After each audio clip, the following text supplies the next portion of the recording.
Hey, AshleyAllThingsInstru.com. Dr. Dre put on a great lecture on shade selection, and I'm not going to pretend that I know how to shade select whatsoever, but he did bring up a really good point that I'd never heard of, and well, until I joined the residency last year, was rearranging the shades in the good old Vita VMK68 shade guide. Now, if you're using the 3D, I mean, this is not useful, but in every clinic I've worked in since I was trained, this is the classic shade guide that's there, and the 3D is typically you can use it as well. It's there, but this is the workhorse. So here's how it's typically set up, and like Dr. Dre said, that the letters correspond to colors. So this is typically orange brown, a yellowish, more grayish in the C's, grayish brown, and then reds in the C, the D. So I never, I typically didn't know how to use this coming out of dental school.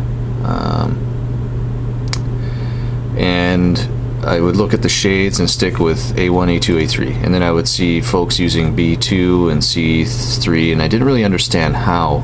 So by simply rearranging the shade guide to organize them with regards to their value, so this having high value and low value, and be able to quickly go through like a typewriter, almost like eating corn. If your tooth is here, run the shade guide through past the tooth to select initially your value, and then determine the shade, whether it be more of a grayish or an orangish or a yellow. And this makes it so much more common sense. So again, you would take your shade guide, if here's your tooth, my finger,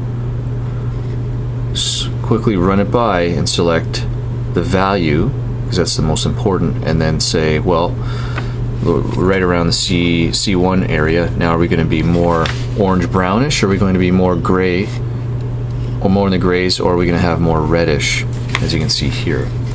So I mean, of course, shade selection is subjective. This is just another little aid, and please watch if this helps, take a look at the video by Dr. Dre discussing more in-depth shade selection.